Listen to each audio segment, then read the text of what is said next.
جس کسی نے بھی یہ وظیفہ کیا ہے اس کے گھر میں اتنی دولت آئی کہ پھر رکھنے کی جگہ نہ ملی۔ فقر و تنگ دستی دور کرنے کا مجرب وظیفہ ہم لے کر حاضر ہوئے۔ توجہ سے سنیے گا، یاد رکھیے گا، جو وقت بتایا جائے گا اس وقت کے اندر یہ وظیفہ کریں تو یقین اللہ کی ذات پر رکھ کر یہ وظیفہ کریں۔ پہلے میں آپ کو بتا دوں کہ یہ بتایا کس نے ہے۔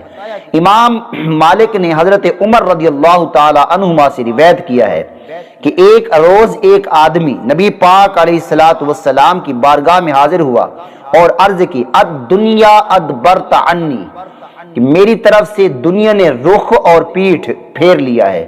تو آقا علیہ الصلوۃ والسلام نے فرمایا اس آدمی کو کہ ملائکہ کی جو نماز ہے اور اللہ کی مخلوق کی جو تسبیح ہے اسے کرنا کیوں چھوڑ دیا، اس سے تو غافل کیوں ہو گیا ہے؟ کیونکہ ان کو بھی اسی تسبیح کے ذریعہ سے رزق دیا جاتا ہے۔ وہ تسبیح یہ ہے، آقا علیہ الصلوۃ والسلام نے فرمایا صبح صادق طلوع ہوتے ہی یہ تسبیح پڑھا کرو اور 100 مرتبہ پڑھا کرو۔ میں آپ کو اس کا بہترین انداز یہ بتاتا ہوں کہ صبح صبح اٹھیں، سنتیں ادا کریں، اتنا وقت بچ جائے کہ فرض نماز پڑھنے کے اندر کم از کم 5-7 منٹ ہو جس کے اندر یہ وظیفہ ہو جائے گا۔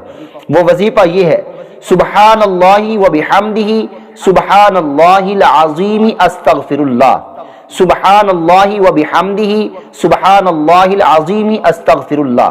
اس کو 100 مرتبہ پڑھیں۔ سرور کائنات صلی اللہ علیہ وآلہ وسلم نے فرمایا تأتیک الدنیا الصاغرہ، فرمایا کہ دنیا تیرے پاس ذلیل ہو کر آئے گی۔